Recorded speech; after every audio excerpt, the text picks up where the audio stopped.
Okay, Doc. So we're in the tundra with whom we perceive to be the last woman on Earth. No, you know that she isn't. Situation would have happened 10,000 years ago, we wouldn't be as confident. Today's world is more interconnected, and we have not more access to information because we don't have more attention time during the day than we once had, but we have a richer variety of information arriving to us, a very wide range of observers. So it's not like it once was when you are observing your own reality.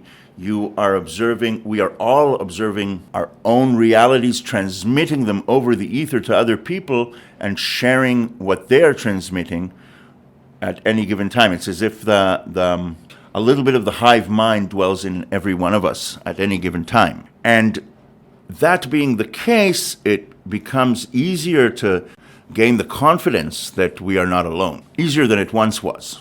In general, the speed of communication between people has been and continues to be the speed of light, except that through radio transmissions, that speed of light can come from much further away.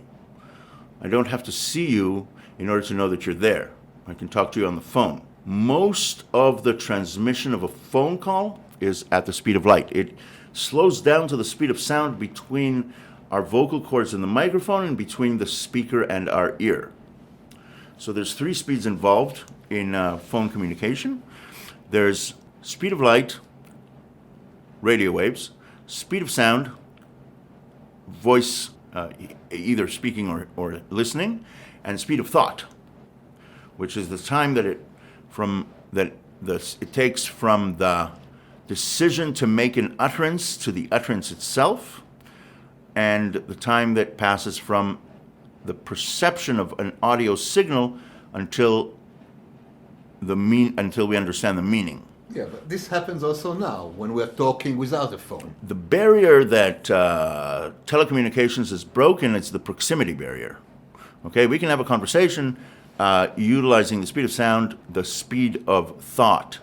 And the speed of light comes in when I follow your body motions and your body language.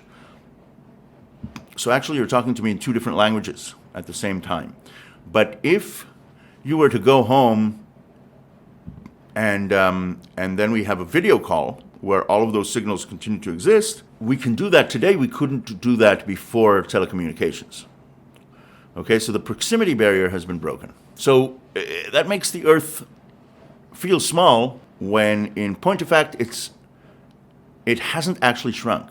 It just feels smaller. Bill Bryson talks about this when you actually, somewhere in between A Short History of Everything and A Walk in the Woods, he came to the recognition that if you put your shoes on and get out of the house, you realize how large the Earth is at ground level.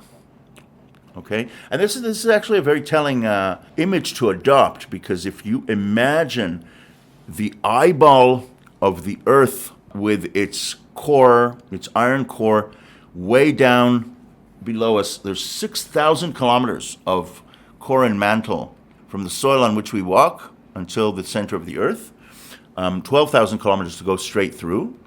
And we live in the biosphere, which is a very thin veneer on the outside, just the, so to speak, the shiny glaze of the eyeball would be the crust that we call home.